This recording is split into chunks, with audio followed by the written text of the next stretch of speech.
Hello there. I'm Father John Geaney of the Paulist Fathers.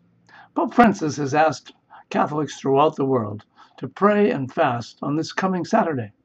The reason for doing so, of course, is to help the people who are making decisions all around the world about Syria, to help them realize that the path to peace is through justice. Now, we might ask, what is it for Catholics to do a little fasting? And the answer is pretty simple, really. We would like you, or the Church would like you, to abstain from foods except for 3 times, perhaps, during a day.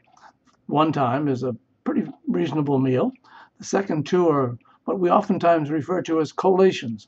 That means a much smaller segment, and in the 2 meals, the other meals, with those meals do not equal the one larger meal. Now, the idea here is not to eat such a large meal that you don't have to worry about it. The idea here is to remind us that our bodies are really temples of the Holy Spirit, and that we can indeed help them to recognize that it is not just what happens, what we want, that is so important in our lives. So this Saturday is a time for fasting.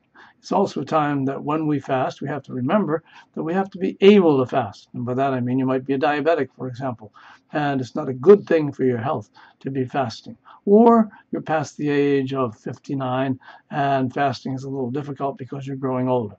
These are things that we always take into account.